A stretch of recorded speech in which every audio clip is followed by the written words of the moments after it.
Bonjour, bienvenue à votre émission La Victoire de l'amour. J'espère que vous allez bien cette belle journée du mois de février. Aujourd'hui, je m'en vais en France avec Skype, évidemment, rencontrer un jeune prêtre. Il n'a que 30 ans. Ça fait 3 ans qu'il est ordonné. Et quand vous allez le voir, vous allez vous dire, il sort tout droit d'un magazine de mode. Il a un visage de mannequin, mais il a choisi d'être prêtre.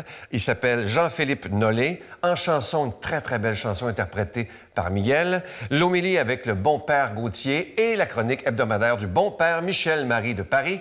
Bienvenue à votre émission La Victoire de l'amour. Un seul geste de toi viendra mon secours.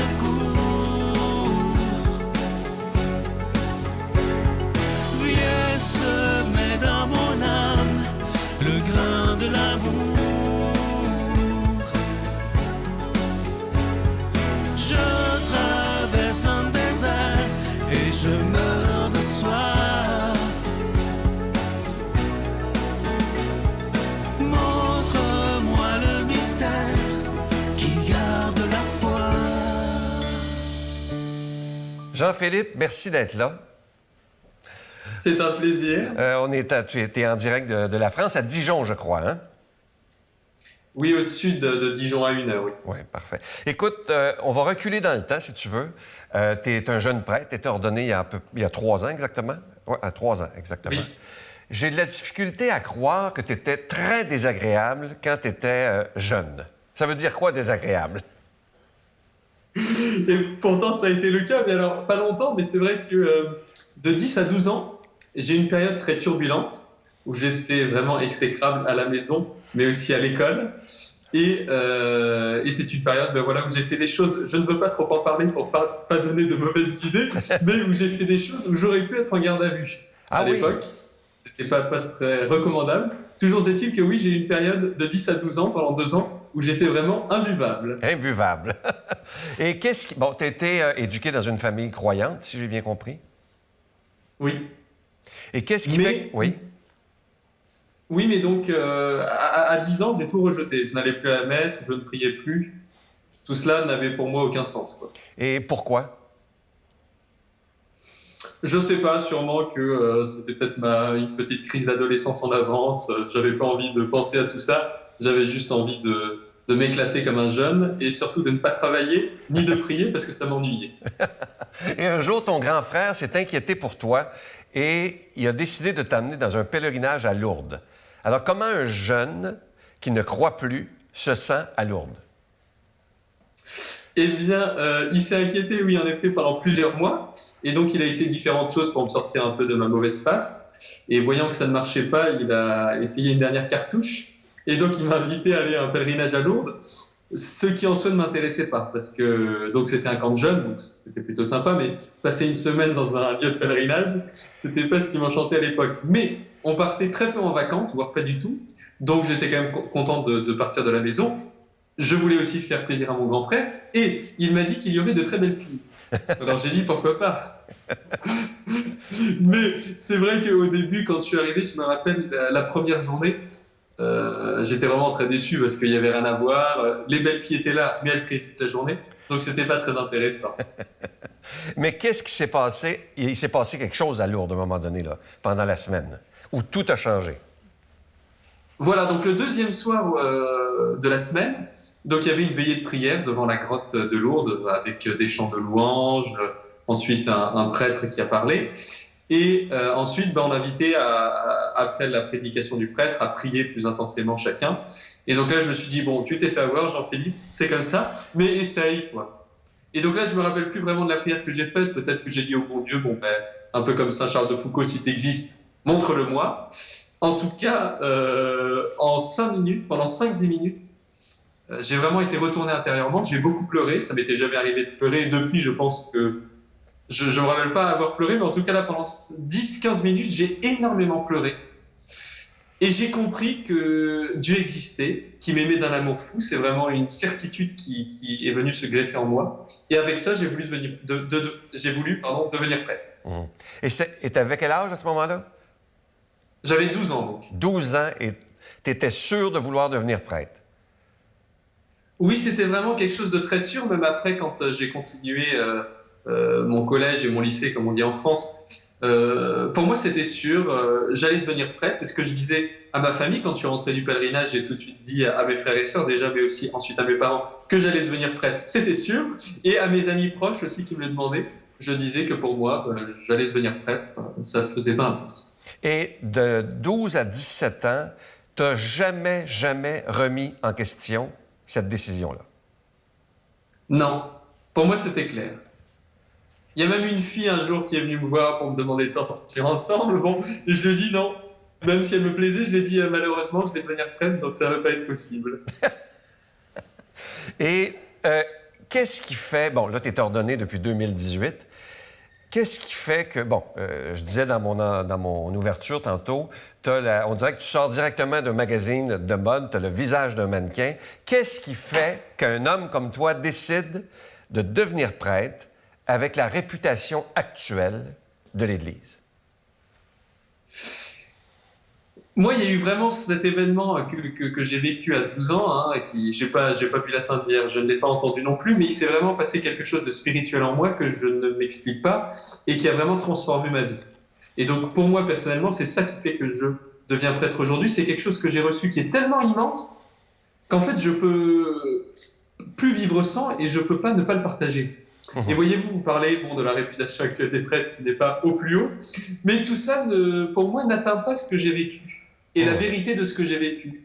Alors, bien évidemment, tout ce qui s'est passé, ça ne va pas et il faut le réformer, mais pour moi, l'image du prêtre reste belle, le bon Dieu existe toujours, il nous aime toujours autant. C'est quelque chose qui a été tellement fort en moi que tout ce qui peut se passer autour de négatif, pour l'instant en tout cas, n'a pas du tout atteint cette réalité. C'est très beau, ça. Et qu'est-ce qui fait que ta foi est toujours aussi intense aujourd'hui? Malgré, tu es très occupé, tu as beaucoup de paroisses, etc. Qu'est-ce que tu fais pour garder ta foi intense? J'essaye, mais c'est pas facile, de vivre mais vraiment 24 heures sur 24 avec notre Seigneur, le Christ, et surtout la Sainte Vierge, parce que alors la Sainte Vierge, moi je l'aime énormément, puisque c'est à Lourdes, chez elle, que je me suis converti. Mais donc, j'essaye de vivre avec elle tout le temps. Donc ça va être déjà en me levant, mais aussi dès que je rencontre une difficulté, je la lui confie. Dès qu'il y a quelque chose de beau qui m'arrive, je la remercie, mais ça peut être simplement parce que je sais pas, moi j'ai bu un bon verre, il y avait du soleil dehors ou quoi que ce soit. Et j'essaye vraiment de vivre au quotidien avec la Sainte Vierge. Et c'est vrai qu'à force de vivre avec la Sainte Vierge, avec le ciel, quoi, c'est une habitude qu'on prend. Et on ne peut plus s'en détacher, en quelque sorte. Tu viens de dire quelque chose, devant un bon verre. C'est quoi l'image du prêtre moderne d'aujourd'hui? Bon, tu es tout jeune. Qu'est-ce que vous avez de différent, les prêtres d'aujourd'hui? Parce que je sens beaucoup de joie en toi. Je sens que tu es heureux d'être là. On a déjà eu la chance de se rencontrer. D'où te vient cette joie-là du prêtre moderne? Moi, je pense que la joie, c'est pas forcément un attribut du prêtre moderne, parce que les saints, ils ont toujours été très joyeux. Et donc, en tout temps, les prêtres saints, mais aussi les religieuses ou les mariés saints, ont été très joyeux. Je pense que ce qui fait la différence du prêtre moderne avec les prêtres d'avant, c'est simplement que le prêtre moderne vit dans son monde actuel. Et moi, je vois par exemple aujourd'hui que les jeunes, ils parlent de tout sans tabou.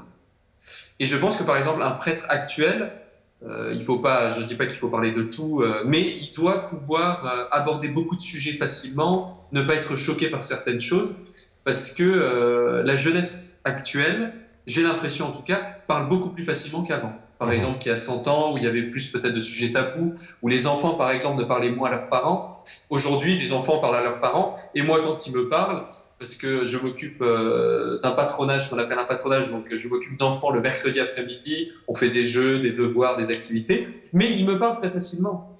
Parce qu'ils parlent aussi très facilement à leur maîtresse, à leurs professeurs, à leurs parents. Et je pense que donc un prêtre moderne, il doit être dans son temps, mais comme tout prêtre d'ailleurs, même au XVIIe, même au Xe, même au Ve.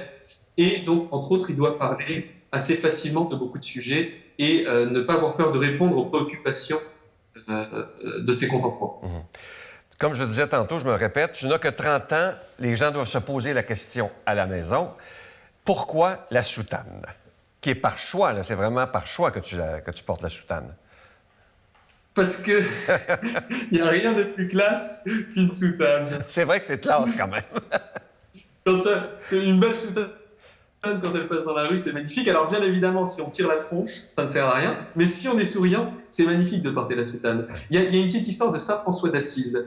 Un jour, il part avec un de ses confrères et il dit, viens, on va évangéliser à Assise. Parce qu'ils étaient dans des ermitages sur les hauteurs d'Assise. Donc ils descendent dans Assise, ils marchent pendant, je ne sais pas, on va dire 1 heure. Et ensuite, ils repartent aux ermitages. Et alors le frère demande à saint François, mais on n'a pas évangélisé, on devait évangéliser. Il dit, mais tu rigoles, on avait notre habit, on était souriants, mais on a évangélisé. Et moi, je me dis qu'en étant dans la rue avec ma soutane, dans les bars, dans les magasins, et en souriant, eh bien, ça évangélise énormément. Est-ce que tu te tiens un peu en France, dans les bars, les cafés, pour être près des gens là où ils sont? C'est ce que j'essaye de faire. Donc moi, je suis à la campagne avec donc 23 villages que je desserre avec un autre prêtre. Et donc, j'essaye d'aller donc dans les différents bars de ces villages, ensuite d'aller aux fêtes patronales. Dès que des familles m'invitent, j'y vais. Et j'essaye aussi d'être présent aux jeunes de mon époque en étant sur les réseaux sociaux.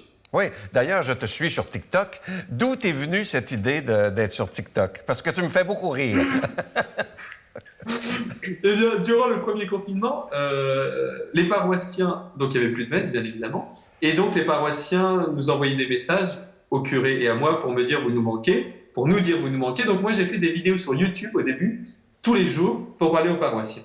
Et une fois que le confinement a été terminé, j'ai arrêté ces vidéos sur YouTube qui prenaient du temps. Et certains paroissiens, et notamment certains jeunes, m'ont dit « Mais venez sur les réseaux sociaux, on a besoin de prêtres ».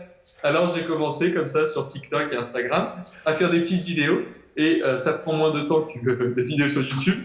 Et ça permet d'évangéliser aussi sur ces réseaux. Donc je continue. Ouais. Alors pour que les gens puissent te trouver sur TikTok, on doit taper quoi?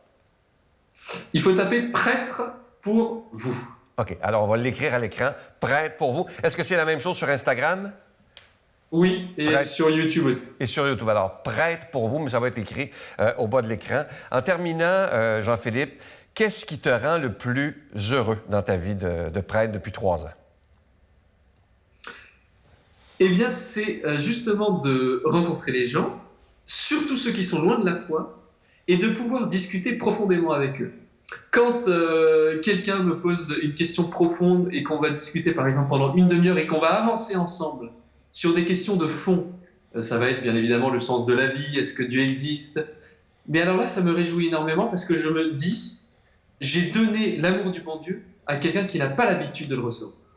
Et donc ça, j'en suis vraiment heureux quand ça arrive, mais c'est pas tous les jours, malheureusement. Tout à fait. Écoute, Jean-Philippe, j'espère qu'un jour, on se reverra. Et je me fais, avec le public, un souhait. Je lance ça au Seigneur, c'est lui qui décidera. C'est qu'un jour, tu puisses, toi aussi, faire des homélies pour la victoire de l'amour. J'en serais extrêmement heureux parce que tu as le talent de faire de la télévision. Pas juste sur TikTok, d'ailleurs. Et j'aime pas ou quoi pas. Si la Sainte Vierge le veut, je le voudrais. Super. Écoute, je te laisse écouter une très, très belle chanson interprétée par Miguel. Une chanson qui a été choisie pour toi, d'ailleurs. Elle s'intitule « Tel que je suis » avec Miguel.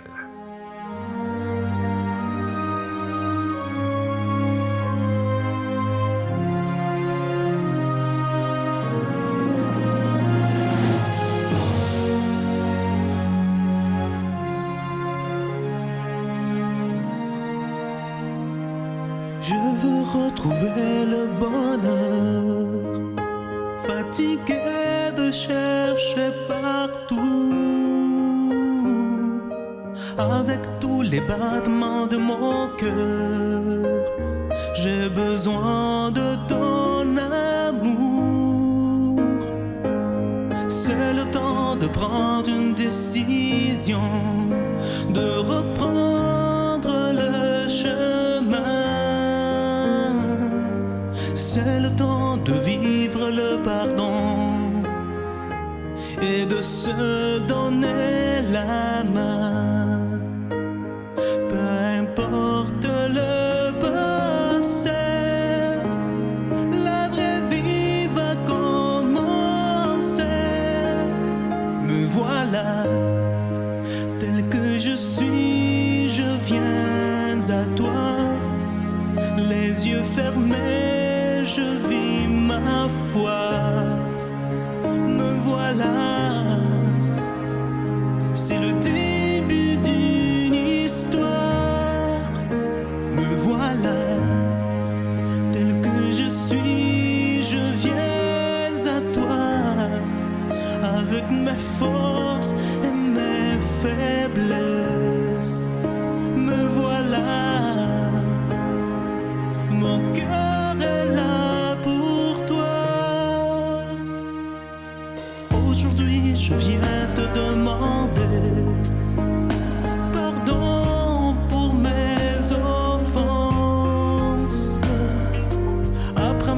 aussi à pardonner. Donne-moi une seconde chance, peu importe le passé, la vraie vie va commencer.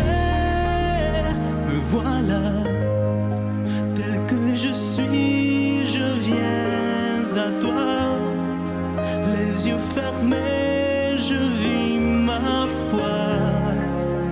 Me voilà,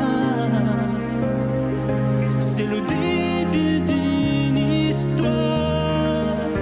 Me voilà, tel que je suis, je viens à toi, avec mes forces et mes faiblesses. Me voilà, mon cœur est là pour toi.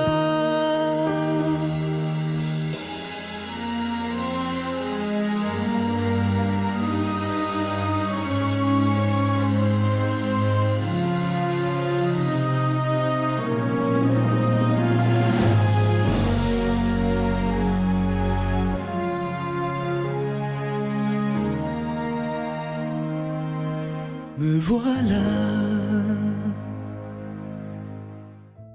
Notre Père qui es aux cieux, que ton nom soit sanctifié, que ton règne vienne, que ta volonté soit faite sur la terre comme au ciel. Donne-nous aujourd'hui notre pain de ce jour. Pardonne-nous nos offenses, comme nous pardonnons aussi à ceux qui nous ont offensés. Et ne nous laisse pas entrer en tentation, mais délivre-nous du mal, car c'est à toi qu'appartiennent le règne, la puissance et la gloire pour les siècles des siècles. Amen.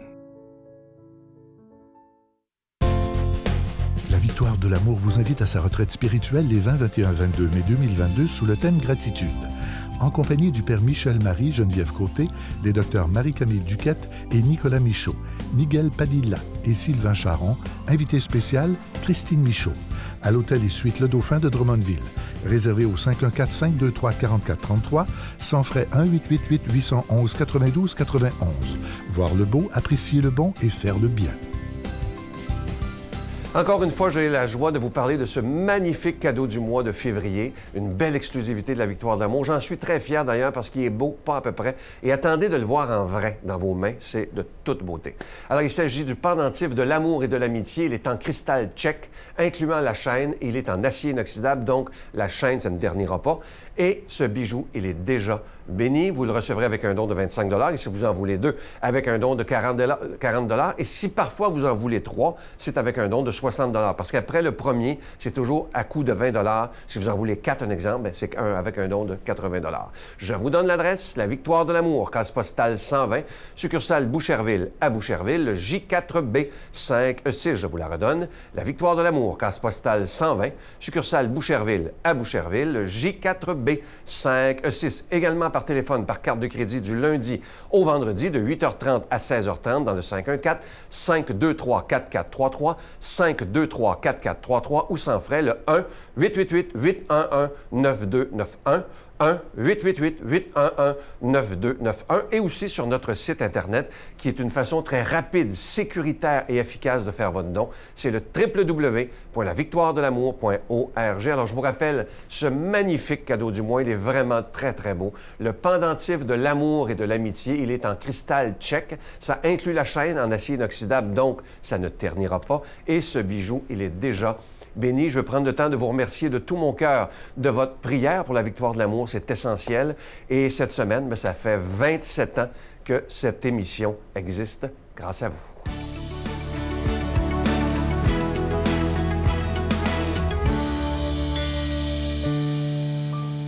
Une question qui revient souvent et à laquelle je vais répondre volontiers.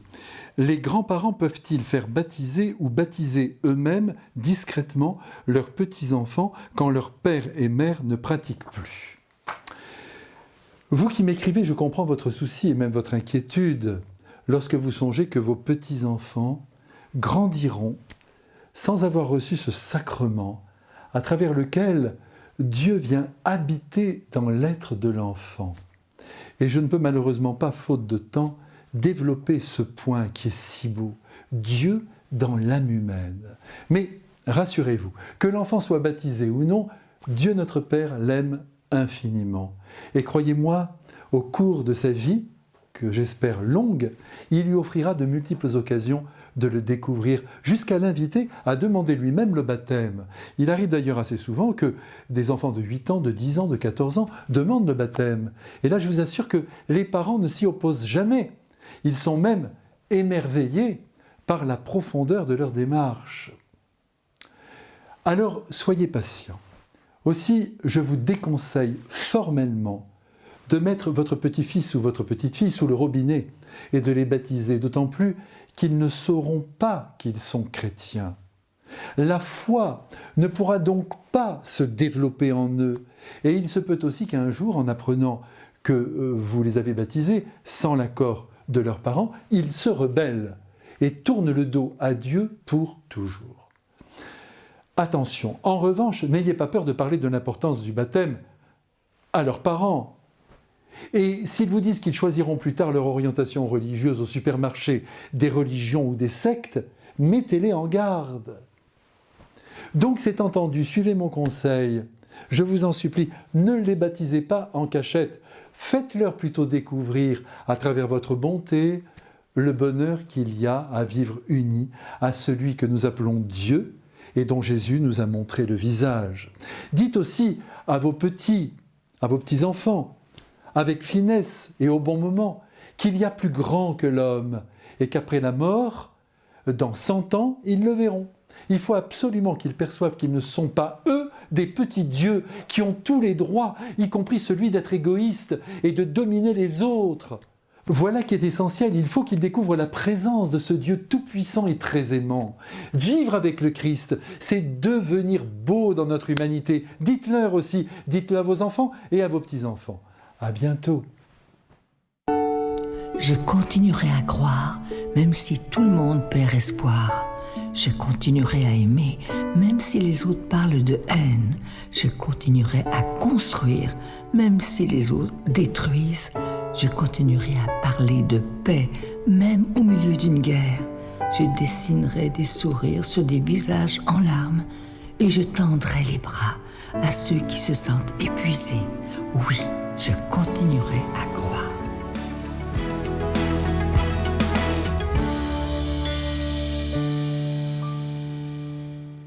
Bonjour chers frères et sœurs. L'évangile qui nous est donné aujourd'hui, c'est l'évangile de Jésus-Christ selon saint Luc, au chapitre 6, versets 27 à 38. Mais je vous dis, à vous qui m'écoutez, aimez vos ennemis, faites du bien à ceux qui vous haïssent, bénissez ceux qui vous maudissent, priez pour ceux qui vous calomnient. À qui te frappe sur une joue, présente encore l'autre. À qui prend ton manteau, ne refuse pas non plus ta tunique. À quiconque te demande, donne, et à quiconque prend ton bien, ne le réclame pas. Et comme vous voulez que les hommes agissent envers vous, agissez de même envers eux. Si vous aimez ceux qui vous aiment, quelle reconnaissance vous en a-t-on? Car les pécheurs aussi aiment ceux qui les aiment. Et si vous faites du bien à ceux qui vous font, quelle reconnaissance vous a-t-on? Les pécheurs eux-mêmes en font autant. Et si vous prêtez à ceux dont vous espérez qu'ils vous rendent, quelle reconnaissance vous en a-t-on? Même des pécheurs prêtent aux pécheurs pour qu'on leur rende l'équivalent. Mais vous aimez vos ennemis, faites du bien et prêtez sans rien espérer en retour. Alors votre récompense sera grande et vous serez les fils du Très-Haut, car il est bon, lui, pour les ingrats et pour les méchants. Soyez généreux comme votre Père est généreux. Ne vous posez pas en juge, et vous ne serez pas jugés. Ne condamnez pas, et vous ne serez pas condamnés. Acquittez, et vous serez acquittés. Donnez, et on vous donnera. Et c'est une mesure tassée, secouée, débordante, qu'on vous versera dans le pan de votre vêtement. Car c'est la mesure dont vous servez qui servira aussi de mesure pour vous. Frères et sœurs, cet évangile est magnifique, mais difficile à comprendre, parce qu'on peut se dire, mais qu'est-ce que le Seigneur est en train de nous dire? Comme chrétien, rapidement, on peut se dire, alors le chrétien, c'est celui qui doit être le Djélo de la société.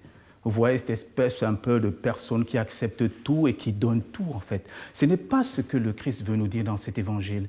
Il veut nous amener à dépasser la conception du monde. Ça veut dire que si nous posons des actes en vue d'une récompense, cela ne sert à rien. Il veut nous faire entrer dans la mesure du don. Quand on donne, on n'espère rien en retour. Quand on donne, on n'espère rien de l'autre côté. Et il va très loin en nous demandant d'aimer nos ennemis. Mais remarquez, le Seigneur nous demande de ne pas les embrasser. Il dit de les aimer. Et parfois, nous confondons beaucoup de choses en disant « aimer l'autre, alors c'est accepter tout ». Non, non. La preuve, dans l'Évangile, il nous dit « qui te frappe sur la joue droite, tend la joue gauche ». Quand le soldat a frappé Jésus, est-ce qu'il a tendu la joue gauche?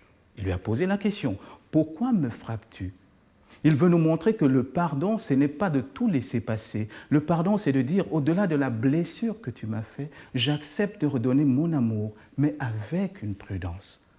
Avec une prudence. Ça veut dire en acceptant de prendre les moyens qui vont te permettre, toi et moi, de grandir et d'avancer vers la sainteté. Alors, frères et sœurs, plus tard aussi, il nous dit de donner sans mesure. Ça veut dire d'ouvrir la capacité de notre cœur pour nous donner aux autres. Et ça, c'est difficile. Parce que dans nos habitudes, quand on donne, on attend en retour. Et le Seigneur nous invite maintenant à dépasser ces habitudes, à dépasser toute la conception du monde pour entrer dans la conception de Dieu.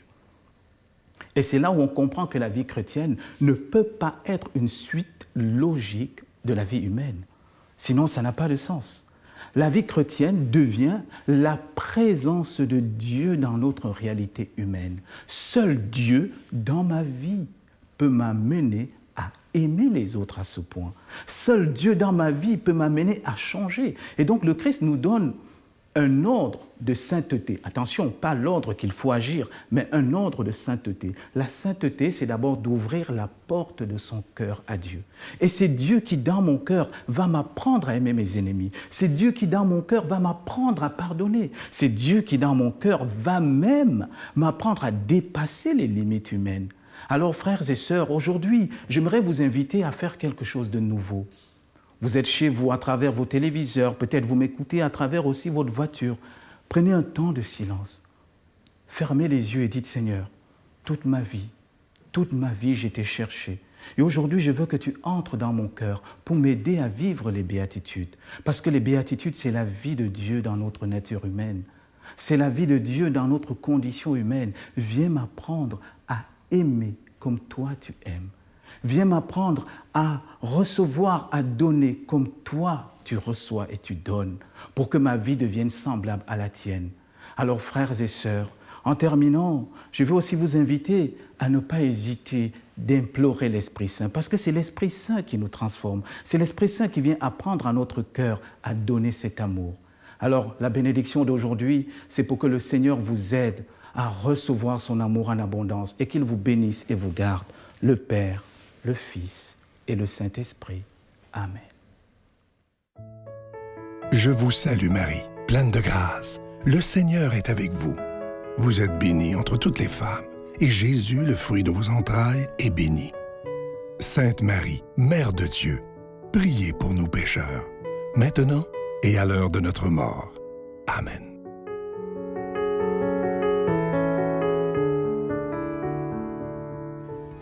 J'espère que cette émission vous a plu. C'est tellement rafraîchissant de voir ces jeunes prêtres qui sont pleins de dynamisme, heureux et amoureux de Jésus. Alors, je vous rappelle que vous pouvez suivre Jean-Philippe Nollet sur ses réseaux sociaux, TikTok, Instagram, YouTube, Prêtre pour vous. Et vous allez voir sur TikTok, moi, il me fait beaucoup rire. Alors, je vous souhaite la plus belle des journées et j'ai déjà hâte de vous retrouver demain matin. Je vous souhaite une très belle journée. Bye.